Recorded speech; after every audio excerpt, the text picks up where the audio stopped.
ಹಜಾರೆ ಉಪವಾಸಕ್ಕೆ ಕುಳಿತಿದ್ರೆ ದೇಶಾದ್ಯಂತ ಬೆಂಬಲ ಸಿಕ್ತಿತ್ತು ಅನ್ನೋದು ಹೌದು.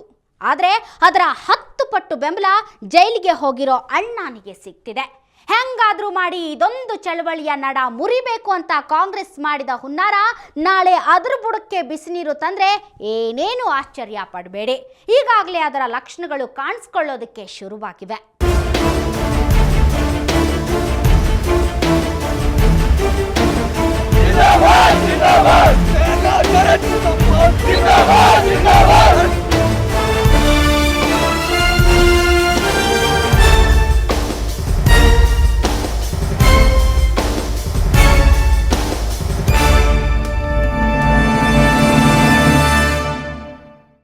We are getting regular updates from Delhi. We will keep you informed if there is any untoward incident or Anna who is continuing his fast. He is still in preventive detention, not in arrest.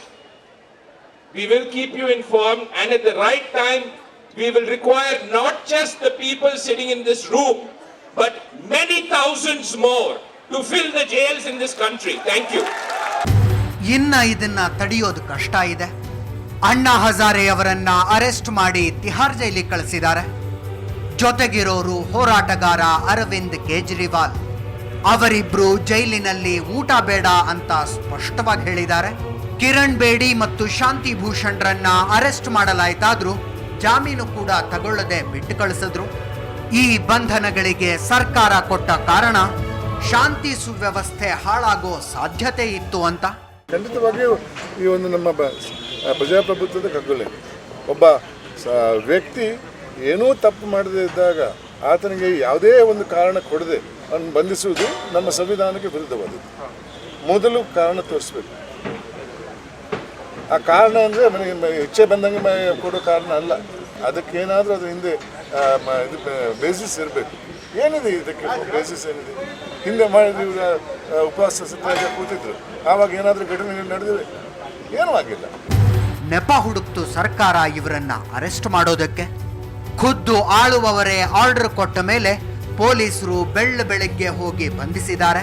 ಅಣ್ಣನಿಗೆ ಅವಶ್ಯಕ ವಸ್ತುಗಳನ್ನ ತಗೊಳ್ಳೋದಕ್ಕೂ ಬಿಟ್ಟಿಲ್ಲ. ಜೈಲಿಗೆ ಹೋದ ನಂತರ ಕೂಡ ಈ ತಾತಯ್ಯ ಉಪವಾಸ ಸತ್ಯಾಗ್ರಹ ಮುಂದುವರೆಸಿರೋದು ಮನಮೋಹನ್ ಸಿಂಗ್ಗೆ ತಲೆನೋವು. ಈಗೇನು ಮಾಡಬೇಕು ಅಂತ ಕೇಳೋಣ ಅಂದ್ರೆ madam Sonia Gandhi bed rest ನಲ್ಲಿದ್ದಾರೆ. ಆದ್ರೆ ಅವರು ಟ್ರೀಟ್ಮೆಂಟ್ಗೆ ಹೋಗೋದಕ್ಕಿಂತ ಮೊದಲು ರಿಮೋಟ್ ಕಂಟ್ರೋಲ್ನ ತಮ್ಮ ಮಗನ ಕೈಗೆ ಕೊಟ್ಟು ಹೋಗಿದಾರಲ್ಲ. ಅದಕ್ಕೆ ಸರ್ದಾರ್ಜಿ ಮನಮೋಹನ್ ಸಿಂಗ್ ಯುವರಾಜ ರಾಹುಲ್ ಗಾಂಧಿಯನ್ನ ಭೇಟಿ ಮಾಡಿ ಮಾತಾಡಿದ್ದಾರೆ. ಅವರಿಬ್ಬರ ನಡುವೆ ಅದೇನು ಮಾತುಕತೆ ನಡೀತೋ ಗೊತ್ತಿಲ್ಲ. ಮತ್ತೆ ಇದೇ ಮೂವರು ದೀಡು ಪಂಡಿತರು ಸೇರ್ಕೊಂಡು ಪ್ರೆಸ್ ಮೀಟ್ ಮಾಡಿದ್ರು. Shri Anna Hazare and 6 others were taken to the Delhi police officers' mess at Alipur Road.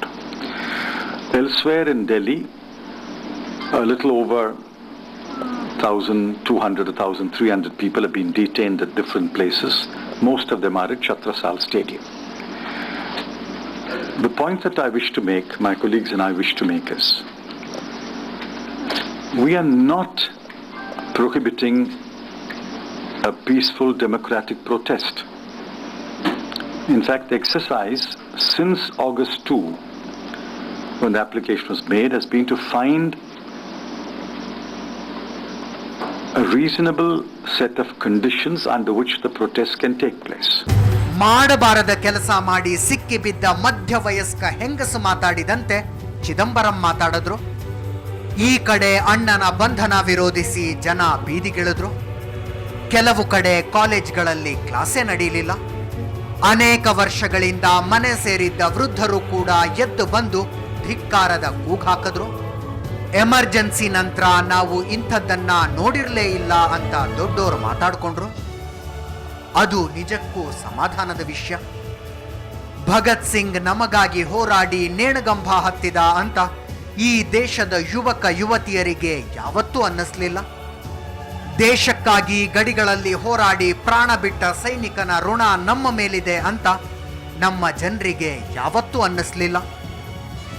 ಈಗ ಅಣ್ಣಾ ಹಜಾರೆ ಜೈಲು ಪಾಲಾಗಿರೋದು ನಮಗಾಗಿ, ನಮ್ಮ ನೆಮ್ಮದಿಯ ನಾಳೆಗಾಗಿ ಅಂತ ಕೆಲವರಿಗಾದ್ರೂ ಅನ್ನಿಸ್ತಿದೆ.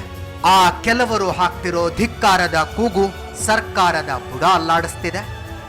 ಈ ಎಪಿಸೋಡ್ ತಯಾರಾಗೋ ಕೊನೆ ಕ್ಷಣದಲ್ಲಿ ಬಂದ ಮಾಹಿತಿಯ ಪ್ರಕಾರ ಅಣ್ಣನನ್ನ ಇಮಿಡಿಯೇಟ್ ಆಗಿ ಬಿಡುಗಡೆ ಮಾಡೋ ನಿರ್ಧಾರಕ್ಕೆ ಸರ್ಕಾರ ಬಂದಿದೆ. ಏನೇ ಅಂದ್ರೂ ಅಲ್ಲಿ ಕೆಲವರಾದ್ರೂ ಜಾಣರಿದಾರ್ ನೋಡಿ. ಅವರಿಗೆ ಗೊತ್ತು, JP ಪಾರ್ಕ್ನಲ್ಲಿನ ಅಣ್ಣಾ ಹಜಾರೆಗಿಂತ ಜೈಲ್ನಲ್ಲಿರೋ ಅಣ್ಣಾ ಹಜಾರೆ ಇನ್ನೂ ಹೆಚ್ಚು ಅಪಾಯಕಾರಿ. ಅವರಷ್ಟೇ ಡೇಂಜರಸ್ಸು ಈ ಜನ.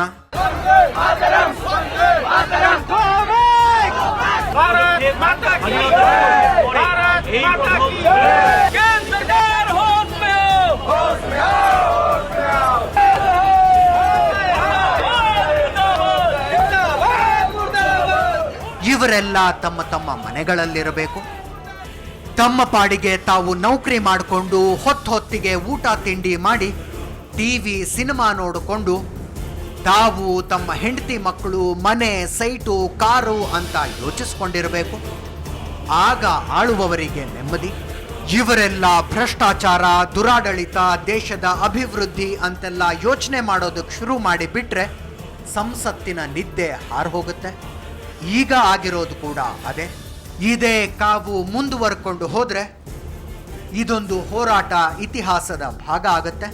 ಇಲ್ಲದಿದ್ರೆ ಈ ಸಂತತಿ ಕೂಡ ಹುಳು ಹುಪ್ಪಟೆಗಳಂತೆ ಮುಗಿದು ಹೋಗುತ್ತೆ.